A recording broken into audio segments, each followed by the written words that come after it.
शुद्ध द्विवेदी और हमारी खास पिक्चर्स चर्चा में आपका स्वागत है। चर्चा में आज का हमारा विषय खासा मुफीद है, दुखद है लेकिन प्रासंगिक है। हमारा विषय आज इतिहास की कसौटी के संदर्भ में है। आज यह देश हमारे पूर्व प्रधानमंत्री, पहले प्रधानमंत्री पंडित जवाहरलाल नेहरू की 57वीं पुण्यतिथि मना रहा है। पंडित जवाहरलाल नेहरू जैसे शख्स सदियों में कभी कभार पैदा होते हैं। एक ऐसा शख्स जिसने अपनी प्रतिभा से, अपनी विद्वता से, अपनी संघर्ष क्षमता से न केवल इस देश को बल्कि पूरे जगत को आलोकित किया। उनके संदर्भ में विगत कुछ समय से अजीबोगरीब हालात बनाए जा रहे हैं। वर्तमान में उनके परिवार की कई पीढ़ियां गुजरते दर गुजरते राजनीति में सक्रिय हैं और शायद उनकी सक्रियता की कीमत नेहरू जैसी शख्सियत को आज 57 साल बीत जाने के बाद भी चुकानी पड़ रही है। ताजा मामला यह है कि आज उनकी पुण्यतिथि पर कांग्रेस के वरिष्ठ नेता दिग्विजय सिंह के द्वारा एक ट्वीट किया गया। दिग्विजय सिंह जी ने 2 ट्वीट किए। एक में फोटो में पंडित जवाहरलाल नेहरू की प्रख्यात वैज्ञानिक अल्बर्ट आइंस्टाइन के साथ में फोटो थी और दूसरी फोटो देश के वर्तमान प्रधानमंत्री सम्माननीय नरेंद्र मोदी जी के साथ स्वामी रामदेव जी की थी। उन्होंने साथ में एक व्यंग्य लिखा, जैसी संगत वैसी रंगत। कुल मिलाकर अल्बर्ट आइंस्टाइन के साथ में नेहरू जी थे और प्रधानमंत्री मोदी जी के संगत स्वामी रामदेव जी के संदर्भ में। अल्बर्ट आइंस्टाइन, इसमें कोई संदेह नहीं, विश्व के अद्भुत किस्म के वैज्ञानिक थे, लेकिन स्वामी रामदेव भी कोई गहरे गुजरे व्यक्ति नहीं बल्कि इस देश की एक अद्भुत प्रतिभा है, जिन्होंने योग के क्षेत्र में अपने कार्य से पिछले 2 दशक से जिस तरीके की जन चेतना को फैलाने का काम किया है, उसने भी पूरे देश को दुनिया के बीच में गौरवान्वित किया। लेकिन आज के दिन जो एक ट्वीट उनके द्वारा किया गया दिग्विजय सिंह के द्वारा, उसके बाद में कैलाश विजयवर्गीय और तमाम लोग मैदान में कूद गए। कैलाश विजयवर्गीय ने पंडित जवाहरलाल नेहरू को श्रद्धांजलि अर्पित देते देते कह दिया, दोनों में अंतर केवल इतना है कि नेहरू जी के द्वारा कश्मीर समस्या दी गई, मोदी जी के द्वारा कश्मीर समस्या धारा 370 की समाप्ति के साथ खत्म कर दी गई। क्या यही मूल्यांकन रह गया है? उसके बाद जो सिलसिला चल निकला है उसके संदर्भ में जितना कुछ कहा जाए वो कम ही है और दुखद ही है। समझने की कोशिश करेंगे कि पंडित जवाहरलाल नेहरू का जिस तरीके का मूल्यांकन पिछले कुछ समय से करने की कोशिश की जा रही है कि क्या हम अपने पूर्वजों के संदर्भ में इसी व्यवहार के लिए जाने जाएंगे? क्या जिस शख्स ने इस देश को आजादी दिलाने के लिए तकरीबन 9 बार जेल यात्रा की, अपनी जवानी के 10 साल जेलों में बिता दिए, जिस व्यक्ति ने अपनी अद्भुत कल्पनाशीलता के साथ गुलामी के बाद आजाद हुए देश को एक मजबूती प्रदान की, उसके प्रति शुक्रगुजार होने का क्या यह तरीका ही वर्तमान पीढ़ी के पास शेष रह गया है? क्या वर्तमान दौर के राजनीतिकों को अपनी राजनीति को चमकाने के लिए पुराने राजनीतिज्ञों के चरित्र पर कीचड़ उछालने के अलावा और कोई रास्ता नहीं रह गया है? समझने की कोशिश करेंगे, क्या वाकई पंडित जवाहरलाल नेहरू इस देश की वर्तमान समस्याओं के कारण है या इस देश में जो कुछ मजबूती मिली है उसकी आधारशिला रखने वाले राष्ट्र नायक है? इसी को समझने बूझने की कोशिश हम आज करेंगे। इस चर्चा का हिस्सा बनने के लिए 5 खास मेहमान अलग अलग क्षेत्रों के हमारे साथ जुड़ रहे हैं। उनसे आपका परिचय कराएं और इस संजीदा मसले पर विचार मंथन के माध्यम से किसी निष्कर्ष पर पहुंचने की कोशिश करें। उससे पहले लेकिन समय है आज के विचार सूत्र का। हमारा आज का विचार सूत्र अमेरिकी दार्शनिक का दिया हुआ है। उन्होंने ये कहा था कि तुलना स्वयं के विरुद्ध हिंसा है। इससे बेहतर बात क्या कही जाती सकती थी जो यान ला वंजेंट के द्वारा कही गई कि तुलना स्वयं के विरुद्ध हिंसा है। और हम वर्तमान में कर क्या रहे हैं? इसी तुलना के माध्यम से अपने आप को ही शायद छोटा दिखाने की कोशिश कर रहे हैं। कोशिश बड़ा दिखाने की, पर प्रयास जो हम कर रहे हैं उसके माध्यम से हम अपने आप को छोटा ही साबित कर रहे हैं। इसकी रोशनी में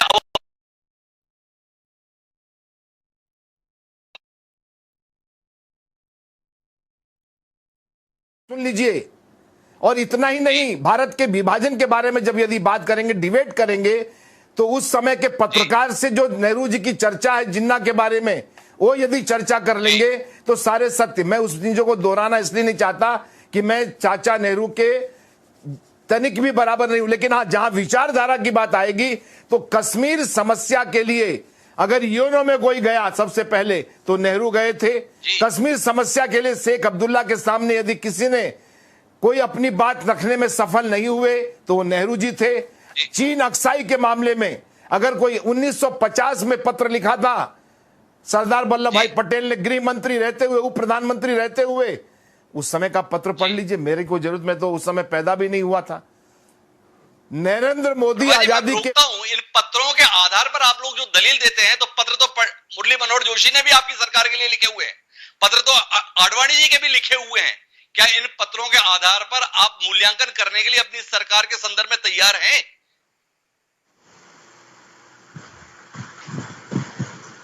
ये बात कर रहा हूं, वो संदर्भ अलग है। ये भारत की अस्मिता का सवाल है। अगर पार्टी में किसी ने कोई पत्र लिखा तो उस पत्र का महत्व उतना ही है जो पार्टी के अंदर होता है। लेकिन आप जो कह रहे हैं वो उप प्रधानमंत्री जिनके वो डिप्टी प्राइम मिनिस्टर थे, जिनके काबीना में वो पटेल कांग्रेस के नेता थे और बहुत बड़े आंदोलन के जनक थे, वो किसानों के बहुत बड़े वकील थे, विदेश में पढ़ाई करके आने के बाद यहां आए थे और जितने चहेते नेहरू जी थे उतने ही चहेते गांधी जी के विठल भाई अपने सरदार वल्लभ भाई पटेल थे। लेकिन उन पत्रों को अवहेलना तो नहीं की जा सकती ना। उस सत्य को निकाला, सत्य को देखिए हम नहीं छापेंगे, नहीं दिखाएंगे। प्रभा जी, मैं आपसे एक सवाल करता हूं, मौलिक सवाल है मेरा कि क्या किसी प्रधानमंत्री की हैसियत यही रहनी चाहिए देश में कि अगर उप प्रधानमंत्री उसे जो पत्र लिख दे वो उसका पालन सुनिश्चित करे? क्या आपकी इस देश की सरकार के संदर्भ में अपेक्षा यही है? एक सवाल। दूसरा मेरा आपसे सवाल है, जूनागढ़ का नवाब पाकिस्तान में मिलना चाहता था लेकिन वो भारत का हिस्सा है। क्या इस उपलब्धि के लिए आपने कभी पंडित नेहरू की सराहना की? हमें तो सुनाई नहीं दिया। इसके संदर्भ में कोई टिप्पणी करना चाहेंगे आप कि किस कुशलता से उन्होंने जूनागढ़ को भारत का हिस्सा बनाया? आजादी की लड़ाई में 10 बार यदि जेल गए तो इसकी सराहना हम करते ही हैं। मोतीलाल नेहरू जी और गांधी जी के संबंध थे। 3 लोग थे, मोतीलाल जी नेहरू, बिरला जी के पिताजी और जमुना प्रसाद बजाज। ये 3 लोग थे जो गांधी जी के सबसे निकट थे। और सरदार वल्लभ भाई, ये कहानियां अलग है, इस कहानी के संदर्भ में जाएंगे तो लंबा खिंच जाएगा, विषय से हट जाएंगे। लेकिन इतना जरूर समझना पड़ेगा डॉक्टर साहब कि उस समय या तो आप ये कहिए कि सरदार वल्लभ भाई पटेल अप्रासंगिक थे, ही वॉज नॉट रिलेवेंट, वो रिलेवेंट थे, आज भी हैं, कल भी रहेंगे। ऐसी कोई चीज अगर हम करते हैं जो हमारे समझ में हमारा सहयोगी हमको आगाह कर रहा है, और एक नहीं अनेक चीजें अगर आगाह कर रहा है तो हमको समझना तो पड़ेगा ही। इसलिए सरदार वल्लभ भाई अप्रासंगिक ये कहना है प्रभा जी का। हालांकि मेरे जो सवाल थे उनके उत्तर मुझे नहीं मिल रहे हैं, लेकिन मैं निशांत वर्मा जी आपके पास में आता हूं। अमून भारतीय जनता पार्टी या पूर्ववर्ती जनसंघ इस दलील के साथ ही चलता है कि पटेल बहुत ठीक रास्ते पे थे, नेहरू ने सब गड़बड़ कर दिया। इत्तेफाक रखते हैं आप इस बात से? क्या आप इस मूल्यांकन के साथ हैं या इससे इतर कोई और नजरिया आपका है? डॉक्टर साहब, मैं बहुत ही संजीदगी से ये डिबेट में आया था, ये सोच के कि इस बात के ऊपर के नेहरू और मोदी जी के कंपैरिजन और आर्टिकल 370 को लेके कुछ संजीदगी से बात होगी। बहुत वरिष्ठ नेता ही नहीं, पत्रकार भी हैं प्रभात झा साहब, नमस्ते। आपने जो बातें रखी वो हास्यास्पद रही और मुझे हंसी आने लगी। मैं इसके लिए 2-3 उदाहरण ही दे करके आपको बताना चाहता हूं। आपने सरदार पटेल और जवाहरलाल नेहरू को अलग कर दिया। सर, उस जमाने में जो कैबिनेट होती थी उसके मंत्री स्वयं डिसीजन लेते थे। आजकल की तरह पीएमओ कार्यालय के पास इतनी ताकत नहीं होती थी, जो बोल दिया वो करना है। तो पहले वो सही इतिहास समझा जाए। दूसरी बात, अगर एक्सेशन एक्ट में जितने भी 500 से ज्यादा प्रिंसली स्टेट्स के सिग्नेचर करवाने की और उनको एक्सीड कराने की बात थी, तो उसमें जो जो लोग इन्वॉल्व थे वो सब उस समय तत्कालीन स्वर्गीय आज के जवाहरलाल नेहरू प्रधानमंत्री जी के आदेशों तहत थे, जिसमें हमारे देश के पहले डिप्टी प्राइम मिनिस्टर और होम मिनिस्टर, उनके मित्र सरदार पटेल भी थे। अगर आपको ज्ञात ना हो तो जैसे आपने कहा पत्र खुलवा दीजिए, डी क्लासिफाई करा दीजिए। सर, लगभग सारे पत्र डी क्लासिफाइड हैं, शायद आपने पढ़े नहीं जबकि सरकार आपकी है। उन डी क्लासिफाइड पत्रों के तहत यह मालूम चलता है कि किस तरीके से श्यामा प्रसाद मुखर्जी, जवाहरलाल नेहरू और सरदार पटेल कश्मीर के मुद्दे पे पत्र व्यवहार कर रहे थे, और तीनों की एक सर्वसम्मति थी, तीनों की, श्यामा प्रसाद मुखर्जी जी को मिला के। और ये बात मैं नहीं, स्वर्गीय बलराज मधोक, जनसंघ के रहे एक्स प्रेसिडेंट और आपके सीनियर नेता, उन्होंने तक ने ये चर्चा में लिख के दी है कि श्यामा प्रसाद मुखर्जी जी, जवाहरलाल नेहरू जी और सरदार पटेल जी ने एक कॉमन चीज पे अंडरस्टैंडिंग करी थी कि कश्मीर को अनुच्छेद 370 का जो पहले 306 वाइल ड्राफ्टिंग नंबर था, उसके आधार पे ऑटोनॉमी दी जाएगी। और इसीलिए जम्मू प्रजा परिषद जो 1953 में जम्मू में जो प्रदर्शन कर रही थी, वो बाद में श्यामा प्रसाद मुखर्जी जी की मृत्यु के बाद इसीलिए वापस खींचा गया था, because it was considered. Number 3, आपने कहा जवाहरलाल नेहरू कश्मीर की प्रॉब्लम। सर, मातृभूमि जिसकी हो, कश्मीरी ब्राह्मण थे, उनके पिता मोतीलाल नेहरू कश्मीरी ब्राह्मण थे, कश्मीरी पंडित, उनकी माता स्वरूप रानी वो भी कश्मीरी पंडित थी, और वो भारतीय भी थे। आप ऐसा सोच सकते हैं कि मोदी जी गुजरात के लिए काम नहीं करेंगे? उसी तरीके से ये कहना भी कि कश्मीरी पंडित खानदान अगर कश्मीरियों के लिए काम नहीं करेगा तो किसके लिए करेगा? पूरे भारत के लिए तो कर ही रहा। चौथी बात यह निकल के आती है डॉक्टर साहब कि जिस तरीके से तुलनात्मक वे में बहुत सारे लोग, चाहे वो कैलाश विजयवर्गीय हो या अन्य कई नेता, वो बात और है कि झा साहब ने सिंप्लीफाई कर दिया विनम्र श्रद्धांजलि नेहरू जी को देके, बाकी लोग किस तरह की ऊट पटांग बातें करते हैं। ये तो वही बात हुई कि आज आकाश अंबानी कहे मेरे दादा तो पेट्रोल पंप पे नौकरी करते थे, धीरूभाई अंबानी की क्या हैसियत? नहीं, विकास और प्रगति ये सब समय से होता है। और किसी भी, जैसा नरेंद्र मोदी जी ने कहा, जैसा पहले अटल जी कह चुके हैं कि पिछली सरकारों को कोई गर्याता नहीं है, लेकिन ये नेतागण लगे रहते हैं। कश्मीर के मुद्दे पे पूरा भारत एक था, है और रहेगा, including Jansangh, including RSS, including Congress, including पिछले प्रधानमंत्री, आज के प्रधानमंत्री। इसको गोल गोल घुमा करके आर्टिकल 370 को लेकर के देश में जो गलत बातें फैलाई जाती हैं, उदाहरण के लिए मोदी जी ने अनुच्छेद 370 हटा दिया। क्या इस पैनल पे कोई मुझसे ये कह सकता है, देश को बता सकता है हटाया कि नहीं? उसको डाइल्यूट किया है, उसके सब सेक्शन 2, 3, 4 को हटाया है, लेकिन सेक्शन 1 वही का वही खड़ा है। इसका मतलब आज भी हमारे संविधान में चैप्टर 21 उसके अंदर अनुच्छेद 370 निहित है, किसी ने नहीं हटाया।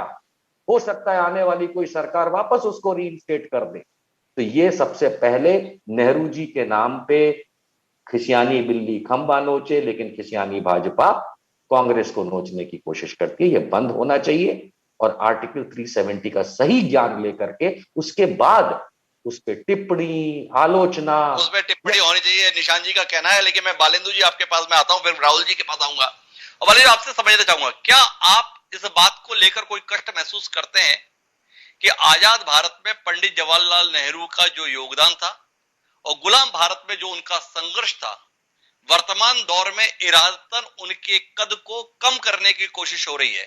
और ये जो कोशिश हो रही है वो केवल इस कारण से हो रही है कि उनकी पीढ़ियां राजनीति में सक्रिय हैं। क्या नजरिया है आपका इस संदर्भ में? आप इस बात से इत्तेफाक रखते हैं या कोई और निहितार्थ इस पूरे संघर्ष में देखते हैं?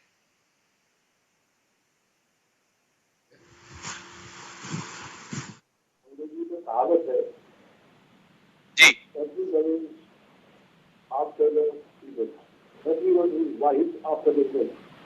घटना के बाद हर कोई होशियार हो जाता जी, है।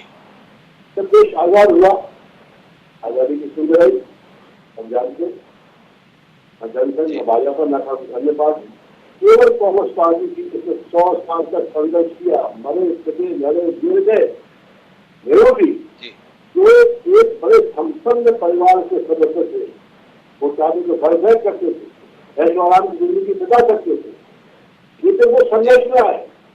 आपने साथ साथ वो 17-18 साल जेल में है अवसरों पर।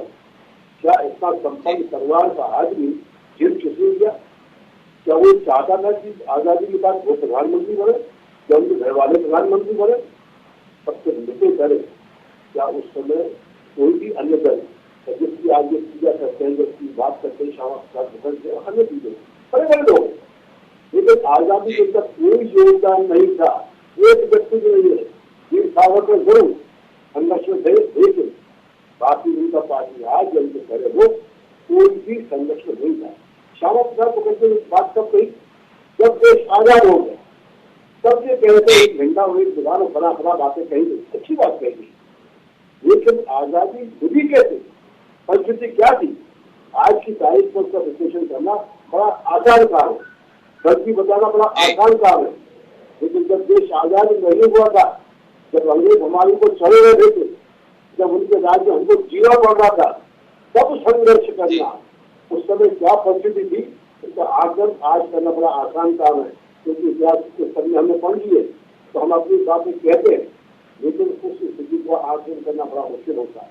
और तब ये तब हमारे मोदी जी ने सरदार वल्लभ भाई पटेल की मूर्ति बनाई, नेहरू जी की आप क्यों नहीं लगी, मेरे को कुछ नहीं किया, सब कुछ सरदार वल्लभ भाई पटेल ने किया, या इसलिए के उनके गुजरात के थे इसलिए इनकी मूर्ति बना दी, पंडित जवाहरलाल नेहरू क्यों नहीं बनाई। शुरू में गांधी जी की आलोचना करते थे, लेकिन जब उनको ये पता चला कि नेहरू जी प्रधानमंत्री कैसे बने, गांधी जी की वजह से ही बने, और गांधी जी इस जान कर समझते थे कि पंडित जवाहरलाल नेहरू के अंदर वो गुण है कि भारत को एक कर सकते। विदेशों में तो उनकी शादी थी और विदेशों में भी चर्चा करते थे, और इसीलिए उस समय नेहरू जी ने जो काम किए उसकी गिनती कहाँ गिना देना। हमारी प्रभाती होशियार आदमी है, हमारे बहन साथी है, लेकिन तमाम बातें मैंने आज विशेष तौर से देखी। आज का जो भारत दिख रहा है उसकी नींव जवाहरलाल नेहरू नहीं रखी थी, सबकी सरकार नहीं रखी थी, जिसके ऊपर आज ये भवन दिखाई पड़ रहा है, उसका शिलान्यास देखा जाए तो नेहरू जी ने ही किया था। औद्योगिकरण न जाने क्या क्या बातें मैं गिनती गिनाऊंगा तो तमाम लंबा समय लग जाएगा, लेकिन आज मोदी जी का निशाना क्या है, कांग्रेस और नेहरू जी, क्योंकि हम की बात पूरी करते भाई। आप कहते थे उन्होंने एक बार जिक्र किया होगा, अगर एक बार जिक्र किया तो 1000 बार उनकी आलोचना करी और निरंतर कर रहे हैं और कांग्रेस के ऊपर कर रहे हैं। अभी बंगाल में क्या हुआ, कांग्रेस ने कुछ किया नहीं किया, 200 सीट लाने वाले थे, लेकिन क्या हुआ, आज अब आम जनता समझने लग गई है। एक बात कही जाती है कि किसी व्यक्ति को मूर्ख बनाना तो समझ को आप कर सकते हैं, उनका मूर्ख बनाना संभव नहीं है। और आज की तारीख में जो कुछ भी हुआ है, मैं ये नहीं कहता कि मोदी की इलेक्शन नहीं अच्छे, बहुत बढ़िया, लेकिन अब लोग समझने लगे कि हकीकत कुछ और है, बताया कुछ और ज्यादा है। सबसे बड़ी कमी हकीकत को समझने लगे हैं, ये कहना है बालेंद्र शुक्ल जी का। लेकिन मैं राहुल जी आपके पास में थोड़ा पहलुओं पर एक अलग दृष्टि अपेक्षा आपके पास लेकर आ रहा हूं और आपसे समझना चाहता हूं कि वाकई इस समय पंडित जवाहरलाल नेहरू को ऐसे व्यक्त किया जाता है, एक धनी आदमी जिसके अपने शौक थे, जिसकी महिलाओं के साथ मित्रता थी, जिसके कपड़े विदेश से धुलकर आते थे। कुल मिला के पंडित नेहरू को आने वाली पीढ़ी वर्तमान का नेतृत्व इसी रूप में याद कराना चाहता है। गाए बगाए 2 शब्द अच्छे बोल दिए, उसके आधार पर प्रभात झा जी कार्यक्रम में बोल देते हैं हम तो सबके योगदान को रेखांकित करते हैं, लेकिन हो क्या रहा है यह हमें साफ दिखाई देता है। सोशल मीडिया पर एक वर्ग विशेष के द्वारा जिस तरीके से अभियान चलाया जा रहा है पंडित नेहरू के संदर्भ में, वो आपकी निगाह से भी गुजरता होगा। आपसे समझना चाहूंगा, भारत की तरीके से तमाम दुनिया के देश आजाद हुए, लेकिन वो आज भी ईश्वरीय अधिकार ब्रिटेन के सम्राट के संदर्भ में मान्यता देते हुए हैं। वो पंडित नेहरू थे जिन्होंने 1946 में इस बात से स्पष्ट इंकार कर दिया था कि हमारा भारत इस सिद्धांत को नहीं मानेगा। वो पंडित नेहरू ही थे जिनके संदर्भ में अभी प्रभात जी उल्लेख कर रहे थे, जिन्होंने मई 1947 में स्पष्ट ऐलान कर दिया था कि जो भी राज्य की जितनी भी हमारी तमाम राज्य हैं उनके राजा अगर संविधान सभा में शामिल नहीं होंगे तो हम उन्हें दुश्मन राज्य की तरीके से देखेंगे। इस तरीके का ऐलान भी पंडित नेहरू ने किया था, जो हम बताते हैं कि तमाम रियासतों का विलीनीकरण पटेल जी के द्वारा किया गया, लेकिन जैसा निशांत जी ने कहा वो थे किस सरकार का हिस्सा। तो आपसे समझना चाहता हूं कि पिछले कुछ समय में जो ये कोशिश चल रही है, इसको राहुल देव जैसे सुदीप पत्रकार किस रूप में देख रहे हैं? क्या पहले न्याय नहीं हुआ था, उनकी शख्सियत के साथ सही चेहरा नहीं दिखाया गया था, अब वर्तमान में असलियत दिखाई जा रही है और इसको हमें बर्दाश्त करना चाहिए, या असलियत कुछ और थी, अब कोई और चेहरा चढ़ाने की कोशिश हो रही है? हिमांशु, बहुत साफ है चीजें क्यों की जा रही है ये तो हमें मालूम है कि कई बार एक सामान्य मनुष्य का मनोविज्ञान ये होता है कि अपने को बड़ा बनाने के लिए जो अपने बड़ा है उसको छोटा सिद्ध करो। तो हमारे करने से कोई अगर छोटा बड़ा हो जाता तो क्या बात थी, लेकिन ऐसा होता नहीं है। लेकिन इसके प्रयास जरूर होते हैं। और नेहरू और गांधी दोनों, ये जो मुहिम जिसका आप उल्लेख कर रहे हैं, ये केवल नेहरू को लेकर नहीं है, गांधी को लेकर तो और भी ज्यादा है। जो सबसे ज्यादा अपवाद, सबसे ज्यादा अनर्गल बातें, अपमानजनक बातें गांधी के लिए कही जाती हैं, नेहरू के लिए तो उससे कुछ कम ही कही जाती है। उनको अब मतलब यहाँ गिनाने के कोई तो नहीं। तो गांधी और नेहरू, इन दोनों को देश की आजादी का खलनायक सिद्ध करने का, देश के विभाजन का खलनायक सिद्ध करने का एक बिल्कुल सुनियोजित एक प्रयास हम वर्षों से देख रहे हैं। ये कई दशकों से चल रहा है, कोई नई बात नहीं है। अभी थोड़ा ज्यादा तेज हो गया है क्योंकि अभी सत्ता बदली। मैं इस पर बहुत दुख ही प्रकट कर सकता हूं, अफसोस प्रकट करता हूं, क्योंकि एक देश के रूप में ये हमको छोटा बनाता है। हम अपने पूर्वजों के साथ ऐसा नहीं कर सकते। हम अपने पिता में भी दुर्गुण ढूंढे जा सकते हैं, अपने बाबा में और दादा और नाना में भी दुर्गुण, कोई भी पूर्ण नहीं होता, लेकिन ऐसा हम नहीं करते। ये भारतीय परंपरा नहीं है, लेकिन ये नई परंपरा बन गई। जहां तक नेहरू जी के योगदान का प्रश्न है, ये बात सही है कि कई बहुत बड़े प्रश्नों पर नेहरू और पटेल के बीच में गंभीर मतभेद थे। दोनों में लगभग बातचीत बंद हो गई थी। गांधी जी की जिस दिन हत्या हुई, उस दिन उन्होंने इन दोनों को अंतिम बातचीत करने के लिए बुलाया था कि तुम दोनों आओ, तुम दोनों के बीच की ये दूरी और ये जो मतभेद है, मुझे इनको दूर करना है, क्योंकि ये देश के लिए घातक है। जी। और वो दोनों के पत्रों में बहुत स्पष्ट है। जिन दो बड़े मुद्दों में मतभेद था, उनमें एक चीन था, दूसरा कश्मीर था।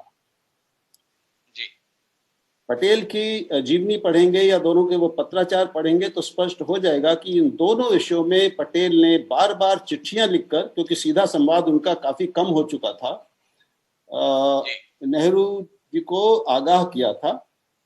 कृष्ण मेनन के बारे में भी, चीन के बारे में, नीति के बारे में भी, चीन के लिए जो सूचनाएं मिल रही थी भारत को, नेहरू जी को, उसके बारे में भी, और कश्मीर के बारे में भी। लेकिन कश्मीर की नीतियों से और निर्णयों से एक तरह से अपने लगाव के कारण नेहरू जी ने पटेल को बाहर कर दिया था, और उन्होंने इसको स्वीकार कर लिया। वो बहुत अनुशासित सिपाही थे।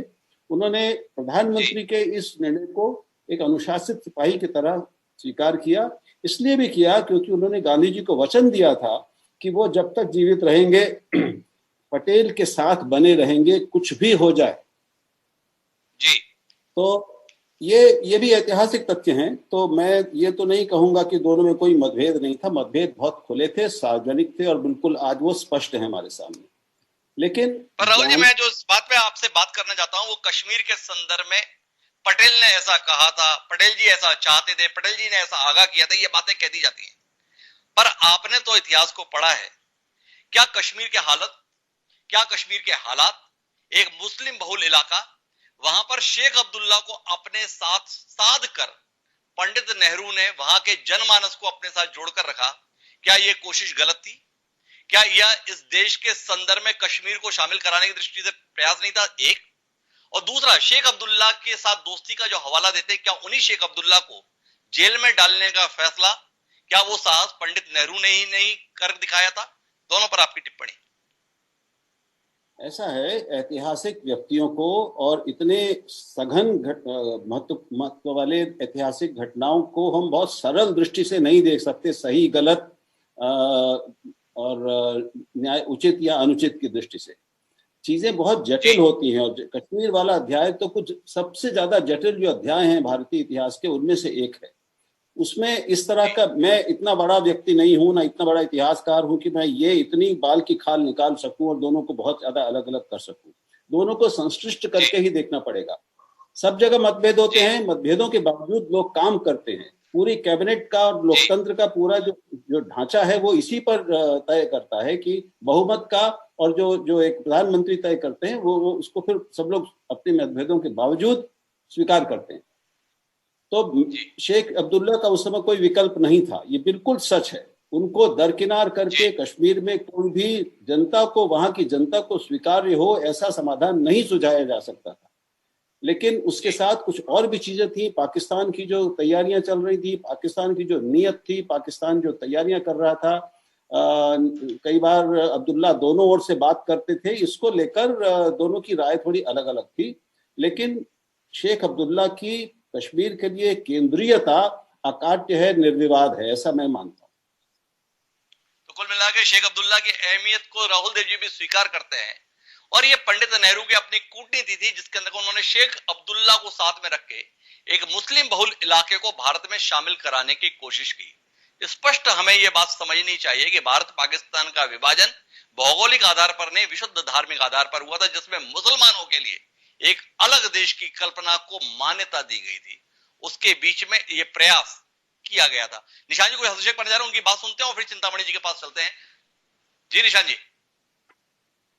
देखिए, राहुल जी की बात से मैं सहमत हूं कि आपसी डिफरेंसेस हो सकते हैं, हर जगह होते हैं, लेकिन जहां तक मैं एक तथ्य पेश करना चाहता हूं, क्योंकि वो डी क्लासिफाइड डॉक्यूमेंट्स जो नेशनल आर्काइव्स में भी रखे हैं, उनको मैंने भी देखा है कि एक पत्र ये भी है, और वो भी एनजी आयंगार का, जो कि दीवान होते थे कश्मीर प्रिंसली स्टेट के, जो फर्स्ट प्राइम मिनिस्टर भी रहे कश्मीर के।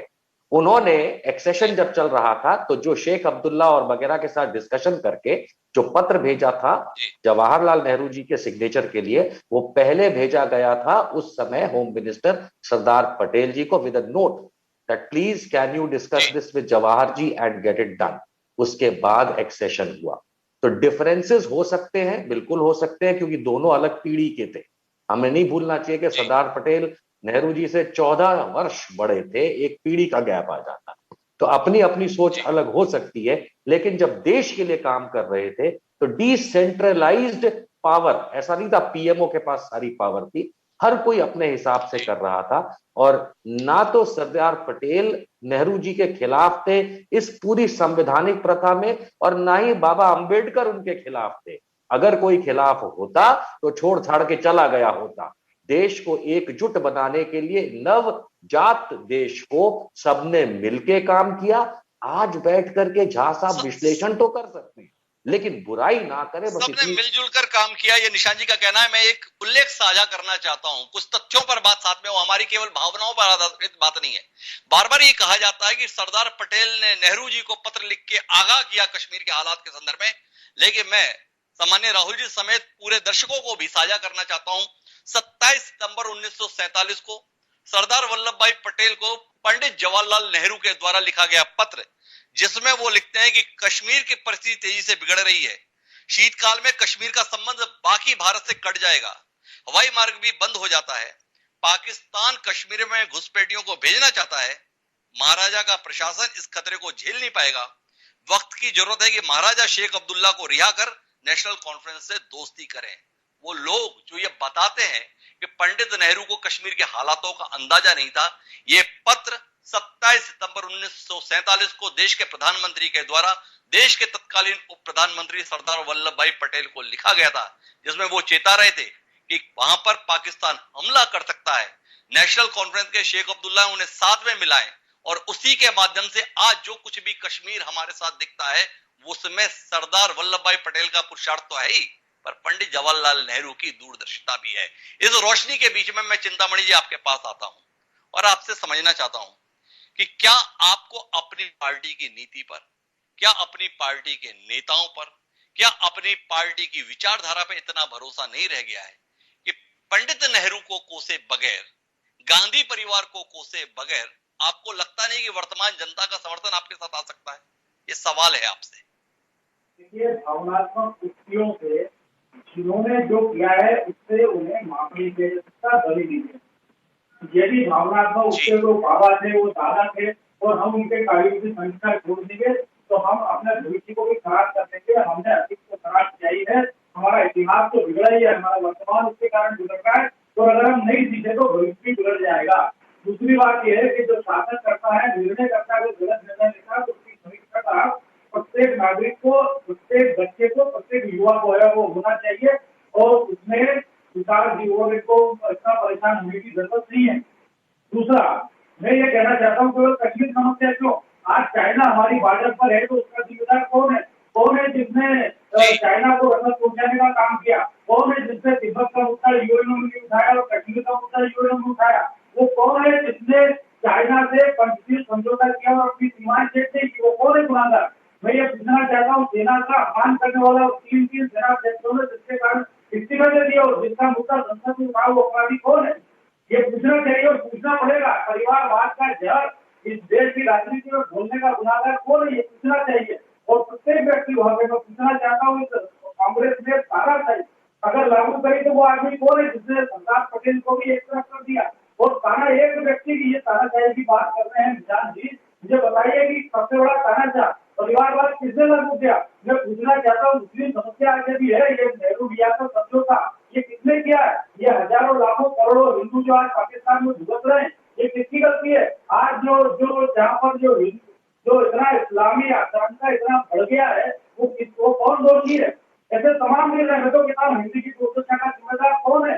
मैं ये पूछना चाहता हूँ कि ये जो तमाम है, नहरी पानी समझौता हो, मुस्लिम समस्या हो, ये अगर ढूंढेंगे तो 1000 वर्ष का गुनाहगार यदि कोई है तो वो केवल जवाहरलाल नेहरू। हम कैसे माफ कर देंगे? तो वो केवल जवाहरलाल नेहरू है। बड़ी ही मौलिक बात जिस विषय पर हम लगातार चर्चा कर रहे थे, वो पंडित सम्मान्य चिंतामणि मालवीय जी के माध्यम से सार्वजनिक हुई। दबे छुपे होती है, कोशिश होती है, कतई नहीं, खुलकर होती है, स्पष्ट बात होती है। चिंतामणि मालवीय जी ने बताया। अब उन्हीं की बातचीत को लेकर मैं प्रभात झा जी के पास जाता हूं और प्रभात जी से ही चिंतामणि मालवीय जी से जुड़े हुए विषयों पर बात करता हूं। चिंतामणि जी ने जो कुछ कहा, प्रभात जी कितना इत्तेफाक रखते हैं आप उनकी बातों के संदर्भ में? चीन के संदर्भ में बहुत कुछ गलत पंडित जवाहरलाल नेहरू के द्वारा कर दिया गया। पंडित जवाहरलाल नेहरू ही थे जिन्होंने चीन की इन तमाम कोशिशों के बीच में दलाई लामा को भारत में शरण दी थी, सम्मान दिया था, स्थान दिया था। आपका तो पुरुषार्थ बहुत है। उस समय तो गुलाम भारत से हम आजाद भारत हुए थे, बहुत दमखम नहीं था, पर अब तो बड़ी मजबूत सरकार, बड़ा मजबूत देश है। ये पिछले 1 साल से जो चीन की सेनाएं आके सीमा पर बैठी हैं, वापस क्यों नहीं लौटा दे रहे? समझना चाहते हैं। पंडित नेहरू पंचशील सिद्धांत कर रहे थे, बहुत बड़ी गलती कर रहे थे, पर ये जिनपिंग को साबरमती के किनारे पे झूला झुलवाया गया था, उसके संदर्भ में क्या करेंगे? तीसरा सवाल आपसे करता हूं, सरदार पटेल को दरकिनार कर दिया था पंडित नेहरू ने, 14 साल बड़े थे। लालकृष्ण आडवाणी जी का कौन सा सम्मान इस समय पर हो गया? समझना चाहते हैं। हर कार्यकर्ता की भावना थी कि लालकृष्ण आडवाणी देश के प्रधानमंत्री नहीं बन पाए पर राष्ट्रपति बने, पर कोविंद जी आ गए, समझ नहीं पाए। आपसे जानना चाहता हूं, ऐसे तमाम प्रश्न हमारे जहन में भी कौंधते हैं, क्या इनके उत्तर हमें मिल सकते हैं प्रभात जी? देखिए, पार्टी के भीतर की बात, परिस्थितियों की बात, कौन सा निर्णय क्यों नहीं लिया गया और क्यों लिया गया, यह भीतर की बात है ना। यह आप समझ पाएंगे, मैं समझने के बाद भी उसको सार्वजनिक तौर पर नहीं कह सकता हूं। बहुत सारी बातें मैंने अभी, मैं राहुल दवे मेरे भाई हैं, उनसे मैं एकदम पूरी तरह सहमत हूं कि इन बड़े बड़े लोगों के बारे में बात करने में बहुत आसानी होती है, लेकिन 2-3 बातें मैं कहना चाहता हूं। जिस दलाई लामा का आपने नाम लिया, उसी दलाई लामा ने एक पत्रकार से बातचीत करने के बाद नेहरू जी से और सरदार वल्लभ भाई पटेल से साफ शब्दों में कहा था कि चीन के मामले में नेहरू जी गलत हो गए हैं। दलाई लामा ने कहा था, जिस तिब्बत की बात आप कर रहे हैं, 20 नवंबर 1950 को लिखा गया पत्र पढ़िए। और मैं फिर वही, आप कहेंगे सरदार वल्लभ भाई पटेल, भाई पटेल जी उप प्रधानमंत्री थे, नेहरू जी ने बनाया था, तो बात तो कहनी पड़ेगी। अब उन्होंने पुष्प पत्र में चीन के बारे में क्या लिखा है पूछिए। हिंदी चीनी भाई भाई, उन्हें कहा ये सब क्या कर रहे हैं। अभी मेरे मित्र कह रहे थे कि मैंने पत्र नहीं पढ़े हैं। मैंने जितना पढ़ सकता हूं उतना ही पढ़ूंगा, आपसे तो ज्यादा मैं पढ़ा लिखा हूं नहीं, लेकिन मैंने जिन पत्रों को पढ़ा है उसमें एक भी पत्र ऐसा नहीं है। और आपने कह दिया डॉक्टर श्यामा प्रसाद मुखर्जी, इतनी आसानी से कह दिया। 21 अक्टूबर 1951 को जन्म ही वो इसलिए हुआ था भारतीय जनसंघ का कि भारतीय जनसंघ को जम्मू कश्मीर में जाने से मना कर दिया था डॉक्टर श्यामा प्रसाद को कि परमिट लाइए। और उन्होंने कहा था, Vajpayee go back and tell the people of India I entered Jammu Kashmir without any permit. और वहीं से वाजपेयी जी पांचजन्य के पत्रकार थे, स्वदेश के पत्रकार थे, वहीं से वो फिर भारतीय जनसंघ में आए हैं और पूरी तरह से एक्टिव होकर काम किया। मैं जो बात कहना चाह रहा हूं, मेरे कहने से कोई सच नहीं हो जाएगा, मेरे कहने से कोई झूठ नहीं हो जाएगा। इतिहास ही गलत लिखा गया हिमांशु जी। इतिहास ने क्या क्या नहीं लिखा कि हमने गांधी जी को मार दिया, हमने मारा। माफी के साथ मैं प्रभात जी 2 सवाल करना चाहता हूं। 20 नवंबर 1950 को दलाई लामा ने पत्र लिखा, गलत कर दिया पंडित नेहरू ने, पर पंडित नेहरू का मन और नीति इतनी विराट थी कि उन्हीं दलाई लामा को जब चीन ने खदेड़ दिया तो पंडित नेहरू ने ही इस हिंदुस्तान में उनको जगह, स्थान और सम्मान दिया। पर पंडित नेहरू के अनुभव से तो गुजर चुके थे ना आप, तो फिर जाके जिनपिंग के साथ में जो दोस्ती आप लोग गांठ रहे थे, जो प्रगाढ़ता के संबंध बता रहे थे, जो भारत चीनी भाई भाई एक बार फिर आप साबित करने की कोशिश कर रहे थे, और उसके बाद में क्या हुआ, इसके लिए किसको दोषी ठहराएंगे? क्या मानने के लिए तैयार है प्रधानमंत्री के तौर पर नरेंद्र मोदी की कोशिशें गलत थी, प्रधानमंत्री नरेंद्र मोदी की नीति गलत थी, प्रधानमंत्री नरेंद्र मोदी की नीयत गलत थी? नहीं, उन्होंने कोशिश की कि हमारे पड़ोसियों के साथ संबंध बेहतर हो सके। वो अगर पाकिस्तान गए नवाज शरीफ की माताजी के लिए बगैर बुलाए हुए पे, गलत कोशिश थी कि एक बार फिर कोशिश की जाए। क्या इन कोशिशों को वक्त की कसौटी पर हम इतने निर्मम तरीके से, क्या वाकई पंडित नेहरू कोई निजी स्वार्थ साध रहे थे या इस देश की बेहतरी के लिए अपने पड़ोसियों से बेहतर रिश्ते बनाने की कोशिश कर रहे थे? सवाल है आपसे। मैं आपके सवाल का 2-3 मिनट लूंगा, उत्तर दूंगा, जरा आप ध्यान से सुनिएगा। सवाल यह है कि आपको नहीं पता था, आप चीन के बारे में जब दलाई लामा ने आपको आगाह कर दिया उसके बाद भी आप समझ नहीं पा रहे थे? मैंने ये तो नहीं कहा कि उन्होंने कोई गलत किया, हिंदू चीनी भाई भाई का नारा हमने नहीं दिया था। 20 नवंबर, मैं फिर कह रहा हूं आपको, 14 नवंबर 1963 का भाषण पढ़ लीजिए जवाहरलाल जी का, सदन में जो दिया उन्होंने अपने जन्मदिन पर, और उस समय के रामेश्वर आनंद शास्त्री जी थे, उन्होंने जो विरोध किया उसका, और जिस तरह के ये सब चीजें इतिहास के पन्नों में, संसद के कार्य प्रणाली में लिखा गया है। वहीं जब एक बार नेहरू जी के भाषण के समय खड़े हुए थे, सदन में थे कौन? अटल बिहारी वाजपेयी, और उस सदन में जब अटल बिहारी वाजपेयी ने कहा तो लॉबी में निकलकर नेहरू जी ने कहा था कि मैं तुम में भविष्य देख रहा हूं, बहुत अच्छा बोलते हो। सवाल जो मैं कहना चाह रहा हूं, परिस्थितियां आज जिनपिंग के साथ जो घूमे होंगे झूले में, तो झूले में बैठना ये नहीं है, एक आनंद का विषय, चलो बातचीत कर रहे हैं, झूला है तो झूल रहे हैं, इसके पीछे कोई पॉलिटिकल मोटिव या उनको पटाना, ये सब चीजें हम और आप सोच सकते हैं। लेकिन प्रधानमंत्री नरेंद्र मोदी जी के साथ मैंने आपको पहले कहा कि आप जब तुलना करते हो नरेंद्र मोदी और नेहरू जी में, तो एक नेहरू जी के पीढ़ी आजादी के बाद पैदा हुआ नरेंद्र मोदी, और चाय बेचने वाले का बेटा, और कहां विरासत में Motilal Nehru, leading advocate of the India, वो सबसे बड़े एडवोकेट थे, गांधी जी के राइट हैंड थे। वो तुलना ही नहीं करना चाहिए, एक गरीब का बेटा। इसलिए जो भी आज जो चीन की परिस्थितियों से बातचीत हो रही है, आज हम चीन अक्साई के लिए क्यों रो रहे हैं? किसकी गलती थी? किसने ये किया?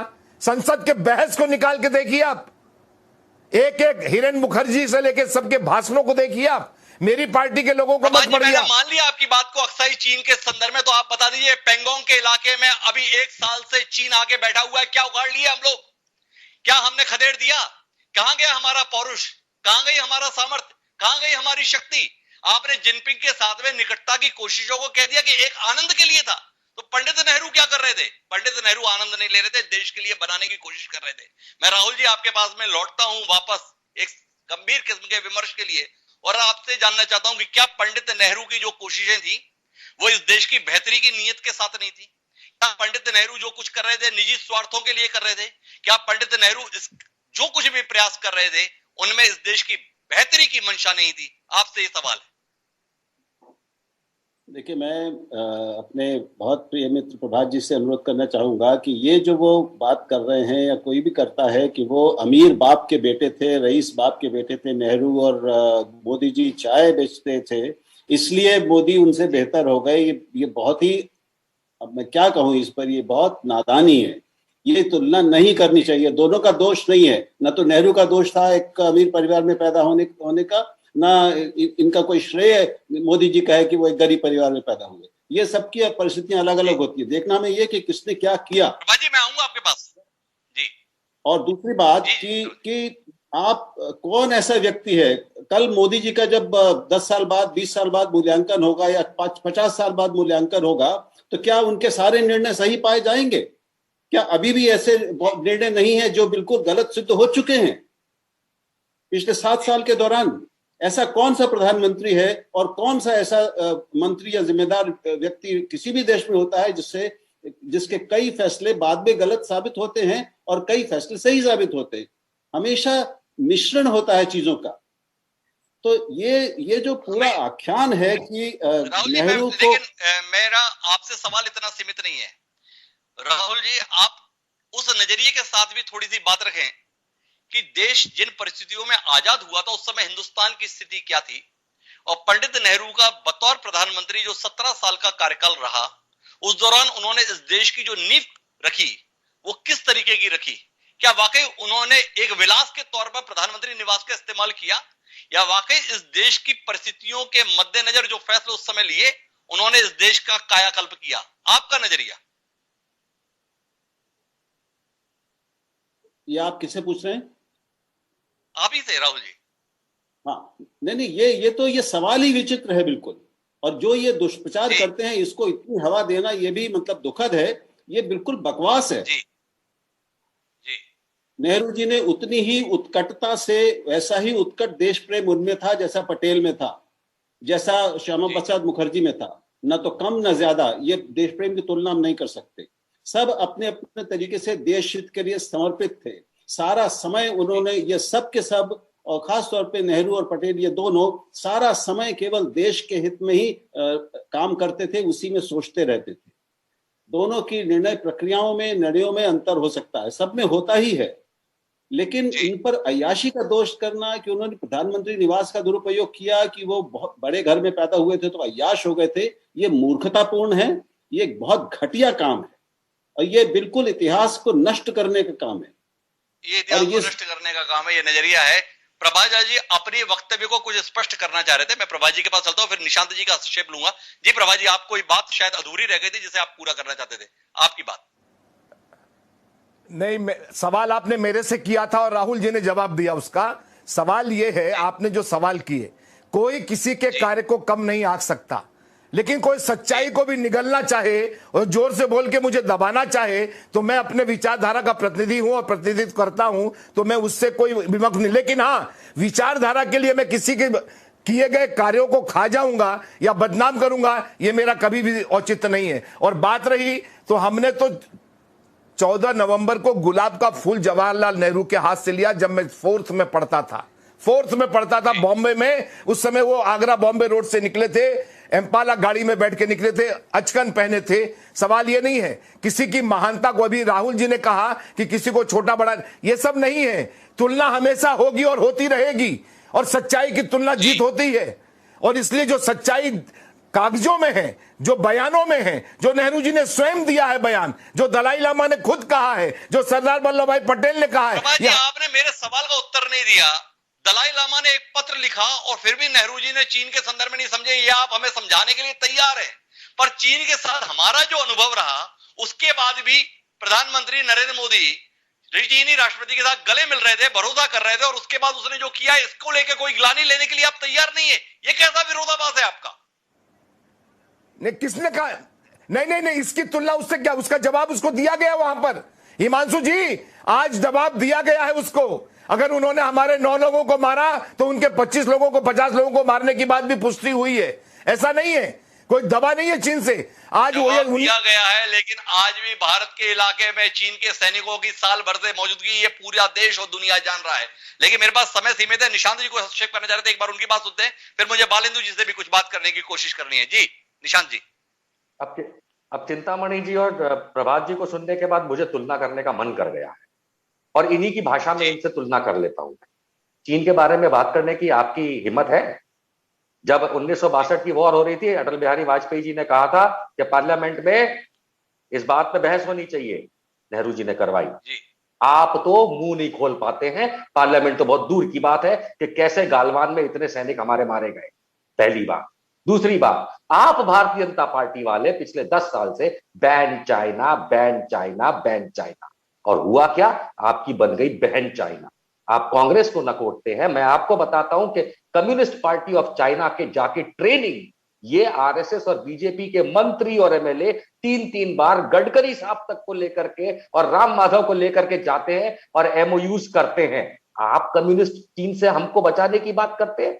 चौथी बात, आपने तुलना की बात करी एक अमीर जवाहरलाल नेहरू, और राहुल जी मैं माफी चाहूंगा लेकिन इन्होंने कहा इसलिए, एक अमीर जवाहरलाल नेहरू और एक चाय बेचने वाले का बेटा नरेंद्र मोदी। सर, नरेंद्र मोदी झूठ बोलते आए हैं। ऐसा कोई रेलवे स्टेशन था ही नहीं वडनगर में, और ना उनके पिता की कोई कैंटीन थी, उनके चाचा की बस स्टैंड पे जरूर थी। तो अगर ये झूठ खुद देश का प्रधानमंत्री, आपका सर्वस्व भारतीय जनता पार्टी का नेता बोलता है और तुलना करने आप आ जाते हैं, याद रखिए वो एक पढ़ा लिखा नेहरू था जिसने देश को विजन दी।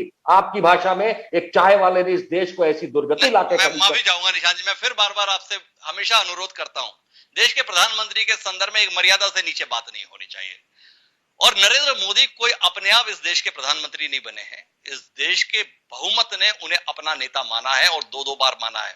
उनकी गरिमा, उनका सम्मान सुरक्षित रखना हम सबकी जिम्मेदारी है। निशान जी, विचारधारा के स्तर पर तो हमारी खुद की असहमति व्यक्त हो रही है।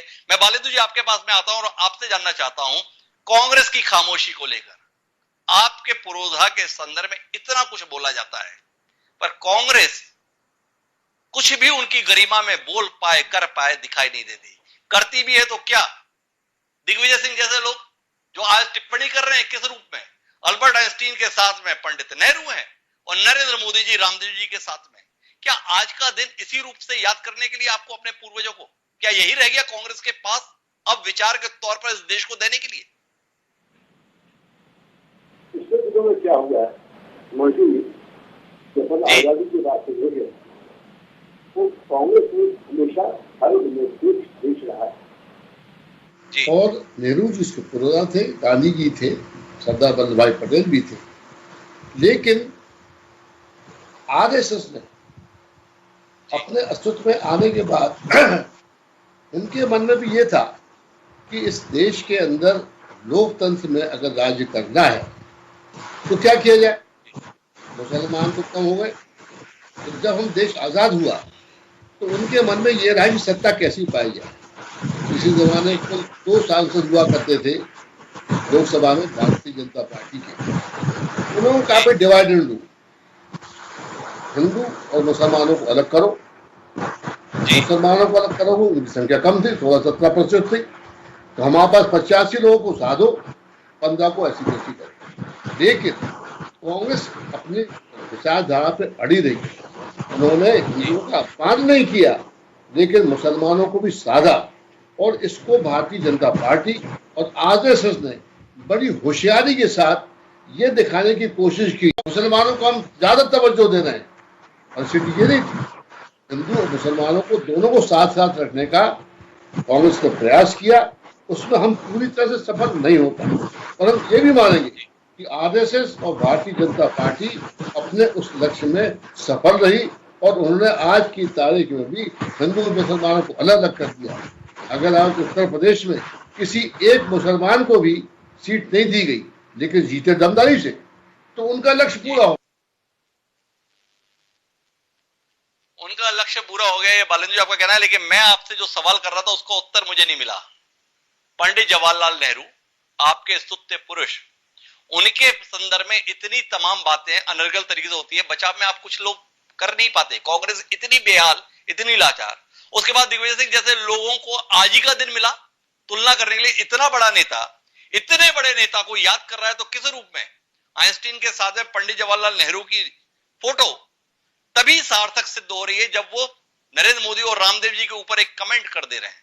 क्या आपके पास में इतना ही कुछ बच गया? आप वैचारिक रूप से कांग्रेस के पास जैसी हालत कांग्रेस की हो गई है, क्या विचार के स्तर पर भी उतनी दिवालिया हो गई? वैचारिक स्तर पे तो नहीं हुई, लेकिन कार्य प्रणाली में कहीं ना कहीं गलती हमसे भी हुई है। ये मानना पड़ेगा कि आज कांग्रेस की स्थिति वो नहीं है जो आजादी के बाद थी, नेहरू जी के बाद थी।